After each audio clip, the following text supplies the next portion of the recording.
l'heure de C'est votre emploi sur BFM Alsace. Soyez les bienvenus. C'est votre emploi avec les parfois je m'en sors pas. C'est votre emploi en partenariat avec la radio Top Music, représentée ce soir par Martin Antoine. Bonsoir Martin. Bonsoir Arthur. On parle de l'armée qui recrute. Avec notre invité, le colonel Louis Lecacheur. Bonsoir. Bonsoir. Vous êtes le chef de corps du groupement de soutien de la base de défense Strasbourg-Agno-Colmar. J'ai rien oublié? Non, c'est parfait. On est bon. Vous recrutez donc pour 2025. Question d'actualité pour commencer. Est-ce que dans le contexte actuel, avec les récentes annonces du président de la République, le réarmement annoncé, la notion de menace, est-ce que pour vous, une période comme celle-ci est plus favorable à un recrutement? Est-ce que ça mobilise les gens? Oui, ça mobilise. On l'a vu surtout après les attentats en 2015 et 2016. Beaucoup de jeunes voulaient être utiles à leur pays et donc avaient fait acte de candidature pour rejoindre les forces armées. Donc il est un peu trop tôt parce on ne sait pas encore les décisions du président de la République et puis du gouvernement et du Parlement. Mais effectivement, ça interroge et puis les armées sont prêtes à accueillir des jeunes pour soutenir les forces armées et pour servir la France. Le groupement, il a donc pour mission de recruter du personnel qui vient en soutien à l'armée, donc sur des missions comme la restauration, l'assistance juridique, l'habillement. Exactement, les forces armées, on parle surtout de l'armée de l'air, on parle de la marine nationale, de l'armée de terre, ce qui est vrai, mais pour soutenir ces forces armées, environ 200 000 militaires, eh ben, il faut les nourrir, il faut les transporter, il faut les habiller, il faut les loger. Et donc c'est le métier du groupement de soutien de la base de défense Strasbourg-Agno-Colmar. Dans la base de défense, il y a environ 10 000 militaires qu'il faut nourrir matin, midi et soir, qu'il faut transporter quand ils partent soit dans des missions dans les camps de Champagne pour s'entraîner, soit dans les missions Sentinelle à Marseille, à Lille ou à Paris, ou quand ils sont projetés en opération extérieure, comme actuellement en Estonie, en Roumanie ou au Liban.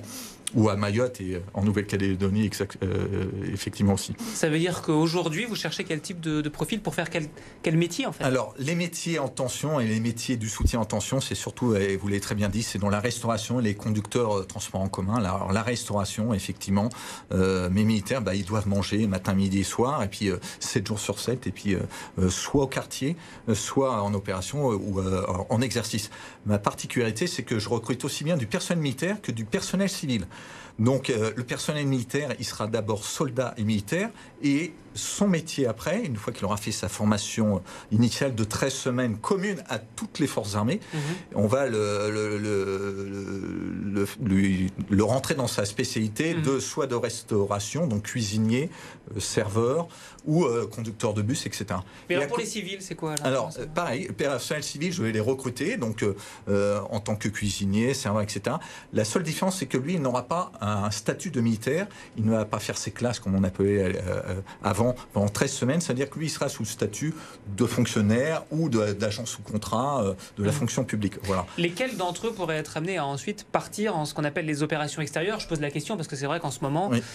Tout le monde se dit, tiens, est-ce qu'un jour, l'armée française sera peut-être amenée à partir faire une guerre Alors, ce seront les militaires. C'est pour ça que j'ai besoin de militaires. C'est-à-dire qu'une fois que le militaire sera formé à son métier de militaire, il pourra accompagner dans sa spécialité de cuisinier, par exemple, les forces, les régiments de la base de défense, le 152e régiment d'infanterie, par exemple, ou 2e hussards qui est à Agno.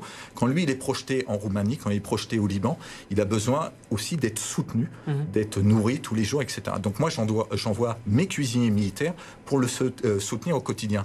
Mais il est aussi militaire, c'est-à-dire que quand on a eu les incidents, par exemple, entre le Hezbollah et le Israël en fin de l'année 2024, mes cuisiniers, en tant que d'abord soldats et militaires, étaient aussi dans les trous de combat, avec leur casque, avec leur armement, pour assurer la sécurité du camp. Une fois que la trêve est arrivée, ils ont repris leur métier principal qui est de faire à manger au profit des forces qui sont déployées au Liban, etc. Donc ils sont d'abord militaires et c'est eux que je vais envoyer. Puis après, ils sont dans leur spécialité de cuisinier, en particulier de cuisinier. Et donc le contexte dans lequel on est peut, selon vous, favoriser de nouvelles candidatures? Alors oui, je pense qu'effectivement c'est attrayant. Moi j'offre de l'aventure. C'est toujours pour un petit... Parce que ça fait peur à certains aussi. Hein, alors ça peut faire peur effectivement, mais quand on était déployé encore il y a un an et demi dans le Sahel, quand on était encore au Niger, au Mali, au Burkina Faso, mes cuisiniers étaient sur le terrain. Et puis alors c'est un peu l'aventure parce qu'on n'est pas comme dans une cuisine, dans un restaurant ou dans une cantine. Là il n'y a rien sur place, donc il faut être un peu débrouillard. Et c'est là que je dis qu'il y a côté un peu d'aventure. C'est qu'il va falloir peut-être aller dans la ferme du coin ou dans le village du coin, aller chercher du poulet, des cabris, etc. Puis finalement, on va faire un barbecue au profit des forces qui sont déployées, qui eux vont faire leur métier, mais qui ont besoin. Et puis en France, la gastronomie, c'est important, c'est culturel. Donc il y a quand même ce côté aventure, ce côté on fait un métier assez extraordinaire, et militaire, et dans sa spécialité de cuisinier. Un métier payé combien ? Alors, on commence, ça dépend. Moi, j'accueille tout le monde sans formation. C'est-à-dire que je prends un petit jeune qui n'a même pas de formation de cuisinier et tout. On va le former en interne. Il va commencer au SMIC, mais il va pouvoir progresser au fur et à mesure. Donc ça, c'est pour le militaire. Et pour le personnel civil, c'est pareil. Il peut commencer au SMIC, mais il va pouvoir progresser, etc. On a une vraie... on n'appelle pas ça un ascenseur social dans l'armée, un escalier, parce qu'il faut faire un petit effort. L'escalier social, ça permet d'avancer. C'est-à-dire que vous pouvez commencer jeune soldat et finir officier. Et donc la grille indiciaire et la solde et le salaire va progresser au fur et à mesure. Donc voilà. Et on forme en interne. C'est-à-dire que celui qui a la volonté, celui qui est travailleur, qui est disponible et qui est volontaire, on va le former, on va l'accompagner. Et de militaire du rang, il va pouvoir passer sous-officier et officier. Voilà. Lui est colonel. Merci beaucoup, Louis Le Cacheur, d'avoir accepté l'invitation de BFM Alsace. On passe aux annonces.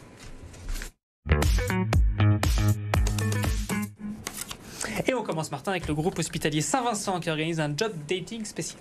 Pour des aides-soignants à la clinique Sainte-Anne à Strasbourg le samedi 22 mars. Des postes d'aides-soignants, d'infirmiers, de puéricultrices sont à pourvoir. Que vous soyez diplômés, expérimentés en formation, vous êtes tous et toutes les bienvenus. L'occasion de rejoindre le premier groupe privé hospitalier d'Alsace. Lors de ce job dating, vous pourrez échanger avec les professionnels. Ils présenteront ces postes qui sont à pourvoir à temps complet ou à temps partiel. Et vous pouvez vous inscrire sur ghsv.org. Rendez-vous le 22 mars de 9h à 13h. Un sujet dont on parle souvent sur BFM Alsace, la collectivité européenne d'Alsace qui cherche des assistants sociaux, des éducateurs spécialisés, des assistants familiaux. L'aide sociale à l'enfance qui embauche à Mulhouse, Colmar et Saverne. Il s'agit de CDD de 6 mois et de CDI. Vous êtes titulaire d'un diplôme d'éducateur ou de psychologue. Vos missions, faire l'interface entre les familles d'accueil et les enfants placés. Et pour postuler, alsace.eu. Et puis on termine avec un job à roulette. Un job à roulette. Est-ce que tu pratiques le patin à roulette, Arthur ? Non. C'est la spécificité. Je ne vais donc pas postuler de ce poste, puisqu'il faut être serveur mais capable de faire du patin à roulette pour intégrer le restaurant Hollis Diner qui va s'installer prochainement fin mai du côté du quartier des Halles à Strasbourg. En attendant l'ouverture, l'établissement recherche donc des serveurs capables d'apporter les plats en maîtrisant l'art du patin à roulette. C'est délicat, c'est très sérieux et vous pouvez intégrer ce groupe qui possède déjà 60 restaurants en Europe. Il s'agit de CDI. Rendez-vous sur hollisdiner.fr. Après, c'est jusque fin mai, je peux peut-être m'entraîner. Voilà, t'as encore de la marge. Je vais voir ce que je donne. Merci beaucoup, on se retrouve la semaine prochaine pour un nouveau numéro de C'est votre emploi. Bonne soirée.